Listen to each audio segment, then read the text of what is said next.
What's up everybody and welcome back to the Fortress of Solitude. Today we're going to be checking out Kneel Before Zod issue 6 by Joe Casey and Dan McDade. The monstrous Zod has taken over a prison ship, freeing its inmates and lording over them as their one and only leader. We pick up not long after the end of issue 5 and Zod has kind of healed a little bit from his wounds, so he's no longer looking like a cloaked hammer horror movie monster he was in the last issue, which I am a little disappointed about since it was a fantastic bold new look for him. Obviously his Kryptonian physiology has healed him a little bit now, so he's just a lightly charred monster of a man. Zod is still haunted by the ghost of Jor-El, who chides him for what he has become, using Tamaranian slave concubines and leading a band of prisoners and murderers, a far cry from the family man he once claimed he was. Now this Jor-El isn't a ghost in the traditional sense of a ghost. It's not literally the ghost of Jor-El, it's Zod's own mind making up a version of Jor-El himself, and I love that this is the war he's battling in his own mind, with one side trying to remind him of the man he once was, and this new side trying to tell him that he's right for doing all of this and is right for going out for blood.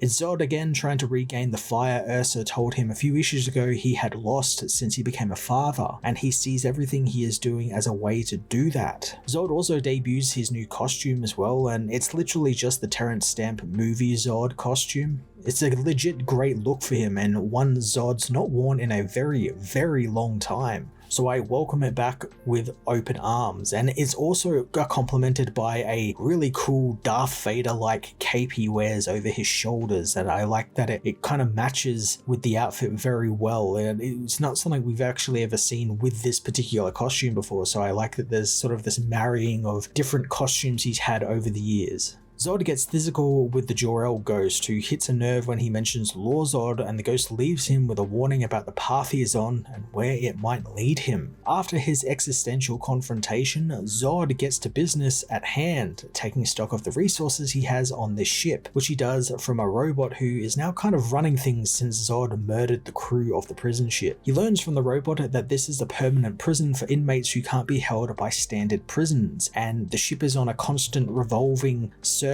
around the universe on the outskirts of it, so it's away from populated places. Zod discovers there is also a supermax level to the prison deep in its bowels, which is still locked down, and a manual deactivation is needed, according to the robot that is, since whatever's in that cell is so dangerous it cannot be let out. I really love the ominous build-up here of what is in the Supermax. The robot guard is seemingly worried about what's inside, but Zod just sees it as just another challenge and possibly another ally he can recruit. The robot is left in charge to change the course and see to the Supermax prison as Zod addresses the troops as he puts it, revealing that while they are all freed on the ship, he is keeping their inhibitor collars on so he can keep them in line. The robot meanwhile reveals that it didn't actually need some sort of manual clearance to open the Supermax, and it just outrightly lied to Zod and actually overrides the security, shuts down the Supermax, allowing whatever is housed in the cells to blow its way out in a green explosion. The ominous nature of the Supermax is further built on by writer Joe Casey, as the prisoners are all asked by Zod about it, and they won't really say anything, instead pointing him to the man in charge, which is this big red Teresian fellow who Zod goes to see. And I kind of like this exchange here where this guy is kind of in charge of all of the prisoners. He kind of keeps them in line, and Zod knows that, so there's this kind of mutual respect between both of them where Zod makes it known that yeah, he's the one actually in charge, and he's just kind of given this guy a little bit more of a longer leash than everyone else, since the guy has moved into the crew quarters, a bit more, flashier quarters than what he's used to. Zod doesn't really care about any of that. If it just makes him seen as more of a leader, then that's fine in his book, because he wants to keep these prisoners in check. But this guy ends up telling Zod to go and see for himself what's in those cells, a line which will actually come back a little bit later on in the book.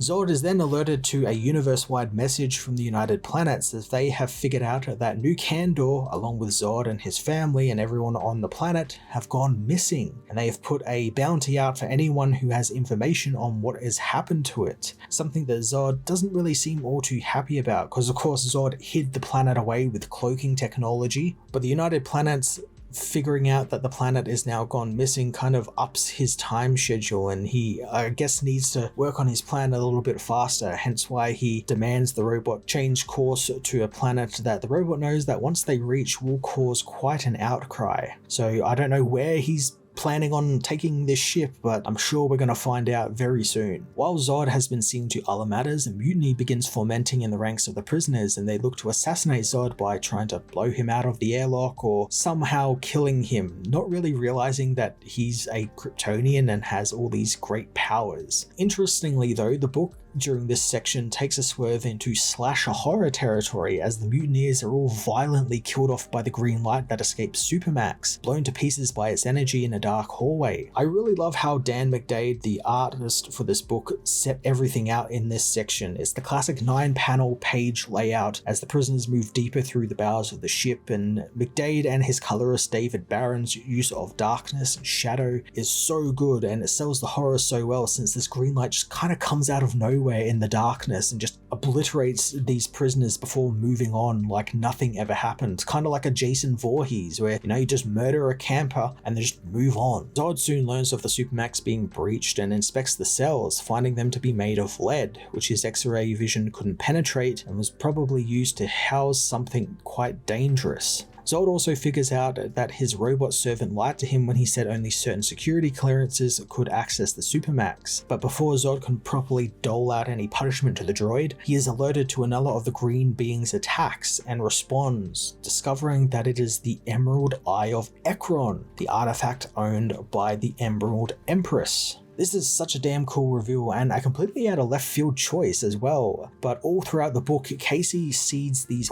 wonderful, wonderful little lines, like Zod being told by the prisoner's leader to go and see for himself, and things he should be keeping an eye on. Just all these little phrases that relate to eye-related things all popping up, all these little jokes and phrases, and you wouldn't think twice about them in the book because they aren't really drawn too much attention to. They're just in the natural dialogue, but when you start looking at it after this reveal, you're like, oh, this is really cool. This is like set up all through the book. This is so damn cool. And I love it when books do that sort of stuff, go that extra mile and add that little bit of extra detail, and definitely big points in my book. I absolutely love that detail. Zod battles the eye but finds its energy too overpowering, also finding it rather familiar as the eye suddenly breaks off its attack to go and find its user. Zod tries to stop it, but it's in vain as the door blasts open and it releases Fallacy, the Emerald Empress. The Empress being Zod's new foil is very fun, as it's put him on the back foot kind of, as Zod will have to defend the prisoners, that he wants to use as an army for wherever he's going. He's just got his ship back, so he doesn't want someone destroying it, taking it over or anything. So I'm really interested to see Zod fighting this other villain, and a villain who he's seemingly weak to, since the power the Emerald Eye of Ekron has seems to weaken him, much like kryptonite. On top of that, Zod is also still very weak as well from being almost blown up by an antimatter device, so he's very much on the back foot and very much handicapped during this fight, so that's going to be a lot of fun to see in the next couple of issues.